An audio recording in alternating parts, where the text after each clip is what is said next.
안녕하세요. 이자 금리가 급등하고 있다라는 이야기가 나옵니다. 뉴스를 보면 2020년 8월 달에 4억 원 대출했을 때 이자 금액이 87만 원이던 게 딱 2년 뒤인 지금 2022년 8월 달에 144만 원으로 늘었다고 합니다.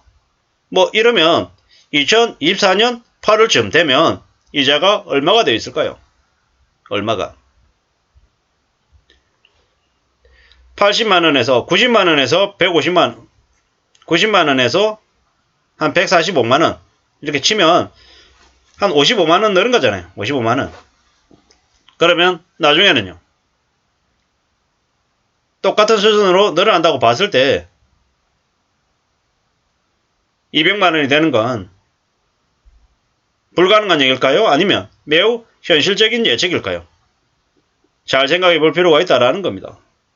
결국에는 2020년 8월 달에 기준금리, 지금의 기준금리 따져보면 대략 얘기가 나오겠죠. 2024년 8월, 2024년 8월이 아니라 제가 볼 때는 2023년 8월, 내년 이맘때가 되면 4억 원 대출했을 때 이자가 87에서 144에서 200만 원은 넘어갈 거라고 봅니다. 그리고 24년 8월 되면 240, 250만 원 될 게 예상이 된다라는 거죠. 물론 막연한 수치입니다. 근데 확실한 건 뭐다? 2020년 8월 달에 87만 원, 90만 원이 좀 안 되는 금액이던 게 23년 8월 200만 원, 24년 8월 250만 원. 거의 4배가량 오른다라고 봐야 되는 거죠. 3배, 4배 오른다라고 봐야 되는 거죠. 3배 정도 오른 걸로 아마 봐야 될 것 같습니다. 그러면 어떤 일이 벌어지겠습니까? 그냥 아비규환인 거죠. 빚쟁이들 몰락인 거죠. 그냥 한강으로 뛰쳐 가야 된다라는 상황이라고 봐야 될 것 같습니다. 매우 무서운 얘기입니다. 매우 무서운 얘기. 대출금리가 2.6이던 게 4.6으로 올랐다라고 하는 거죠. 이게 나중에 8% 되면 어떻게 됩니까? 죄송합니다. 이자가 그냥 2% 올랐는데 이만큼 됐어요. 그럼 6.6% 되면 그냥 엉망이 되는 거죠. 엉망이 되는 거죠.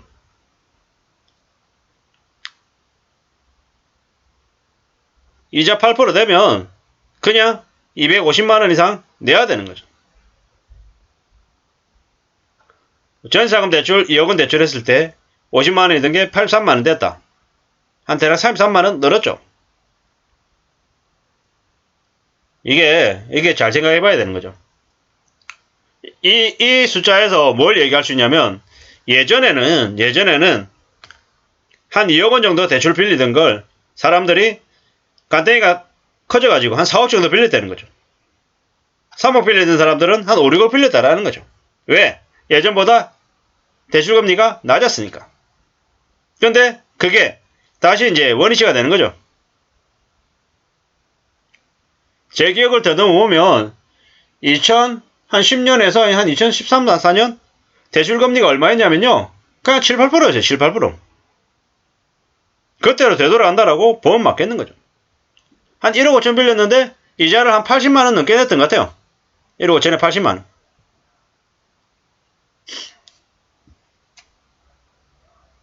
아, 90만 원쯤 됐네요. 1억 5천에 한 90만 원 됐네요. 그러면 얼마로 가야 되겠습니까? 그 당시에 이자가 한 6%였나요? 한 7%쯤 됐는 것 같습니다. 7%. 딱 금액이 정확하게 1억 5천 원 아니었던 거고, 또, 대출금리가 9%대였던, 6%대인 것 같습니다. 6%대. 6%, 7%대인 것 같습니다.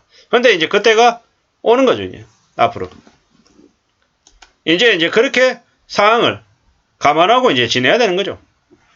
4억 대출했던 사람들이 87만원에서 144만원, 2억 대출한 사람들이 50만원에서 83만원.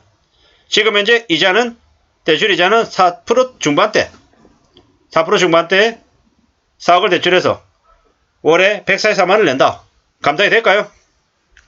월급 실수령액 만약에 한 300만원 받는 사람이다라고 하면 그냥 월급의 반을 대출 이자로 내야 되는데 원리금까지 같이 내야 된다라고 하면 어떻게 될까요? 원리금까지 같이 내야 된다라고 하면 아마도 이자까지 합해서 원리금 내면 한 달에 못해도 200만원 넘길 건데 200 몇십만원 내야 될 건데 생활이 될까요? 그건 지금 이제 4% 중반대 이자였을 때 200만원 초반에 원리금을 내는데 6%가 되면 원리금 자체가 200만원 중반으로 넘어가는 거죠. 8% 되면 그냥 300만원 가까워지는 거고요. 그냥 한 달 월급이 그냥 다 날아가는 거죠. 4억 대출 받았는데 4억 대출 받아가지고 뭐 집을 샀는데 맞벌이 하면은 뭐 한 명이 일해서는 고스란히 은행에다 갖다 바치는 거죠. 그리고 나머지 한 명 월급으로 살아야 되는데 그러면 잘 살 수 있을까요? 힘들죠. 연락 빡세게 살아야 되는 거죠. 문제는 이게 끝이 아니라 앞으로 계속 벌어질 일이다. 금리 상승은 계속 진행 중이다라는 걸 더 우려스럽게 생각해야 되는 거죠. 이대로 끝나는 게 아니라는 거죠. 한국은행의 기준금리가 2.25%인데 현재 뭐 8월 25일 날 0.25%밖에 안 올린다고 얘기해서 뭐 2.5% 돼서 별로 안 오를 거다라고 얘기하는데 문제는 한국이 그 정도로 올리는 걸로 끝나는 게 아니라 미국은 현재 2.5인데 9월달에 최소 0.5에서 0.75까지 올린다는 거죠. 9월달에 3.0에서 3.25가 되는 거죠. 그러면 한국은 그냥 0.5에서 0.75%의 간격이 생기는 거예요. 점점 더 외화 유출이 더 심해지고 나중에 저러다가 벼락치기 하듯이 한 방에 금리를 팍 올려야 되는 상황이 생길 수도 있다는 거죠. 그냥 경제적인 아비규환이 벌어지는 거죠. 대출이자 저렇게 높아지면 어떻게 삽니까? 알바해야죠. 보통 사람들. 빚낸 사람들 알바해야 됩니다. 안 그러고 답이 없죠. 알바 하나로 끊을 수 있을까요? 아이고 쉽지 않죠. 9시부터 6시까지 원래 회사에 다니고 6시 퇴근하면 퇴근하는 길에 배달 한두 건 하고 또 배달 일을 계속 하든지 아니면 뭐 야간에 경비를 쓰든 아니면 물류센터로 가서 밤새도록 물류센터에 일을 하는 거죠. 그렇게 해서 일을 해서 돈을 만들어야 겨우 은행에 이자 내면서 살아가게 되는 거죠. 살아가는 삶이 점점 더 힘들어지고 더 빡세지는 거죠. 사학대출 받아가지고 신혼집을 차렸다. 이거 자체가 사실 말이 안 되는 행동이었던 거죠. 아니 시작하자마자 무슨 신혼집을 대출을 4억을 내가지고 집을 사냐라는 거죠. 이게 애시당초 문제가 있는 모습이었던 거죠. 2.6%의 대출 받아가지고 한 달 이자 87만원 냈다. 당연히 충분히 이 정도 금액이면 감당할 수 있는 거죠. 근데 지금 4.6%가 돼서 143만원이 됐다. 나중에 좀 더 지나면 이거 200만원 되고 250만원 되는 것도 금방일 텐데 어떻게 되겠냐라는 거죠. KB국민은행의 주담대가 3.9에서 5.3이 된 게 이제 4.4에서 5.8이 된 거죠. 뭐 이게 그냥 다반사인 거죠. 뭐 신규 취급의 기준 코픽스가 2.9 지금 최고치로 높다고 하는데 이게 나중에 3% 되고 4% 되는 것도 맞이할 수 있는 일이라는 거죠. 한국은행이 8월 25일도 기준금리 또 올리죠. 그리고 연말에 2.75에서 3.0 이러는데 2.75에서 3.0 만들면 한국 경제 파탄납니다. 파탄납니다.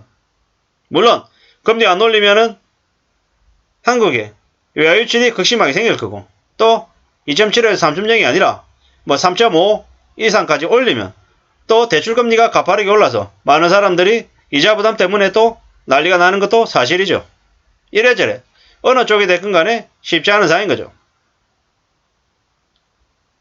뭐 이런 분위기에 올 연말이면 0.5% 이상의 시중금리가 추가 인상될 거라고 했는데 0.5%가 아니라 뭐 현재 2.25에서 연말에 3.0까지 만들면 0.75 올린다라고 해도 실제로 콜피스가 더 올라서 시중금리는 아까 4.4% 중반이었잖아요. 4% 중반이 그냥 6%, 7% 가상금리까지 더하면 올 연말에 8%까지 볼 수 있을 것 같다라고 봐야 될 것 같습니다. 꽤나 오래스러운 상황이죠. 절대로 빚내는 게 쉬운 일이 아님을 잊지 말아야 됩니다. 8월 25일날 기준금리가 또 얼마나 오를지 봐야 되는 거죠. 이미 주택담보대출 최상단금리는 6% 이상이라고 합니다. 지금 현재요. 이게 연말 되면 8% 되는 건 기정사실이다. 세상에 빚내는 게 그렇게 쉽고 이자 부담이 적었다라고 얘기했던 게 이제는 더 이상 통하지 않는 시대가 됐다. 저금리 시대는 끝났다. 중금리가 온다라고 보면서 우리는 어떻게 살아갈지를 궁리해야 될 것 같습니다. 아무쪼록 저나 여러분들의 삶이 안전해지기를 바라면서 마칠까 합니다. 감사합니다.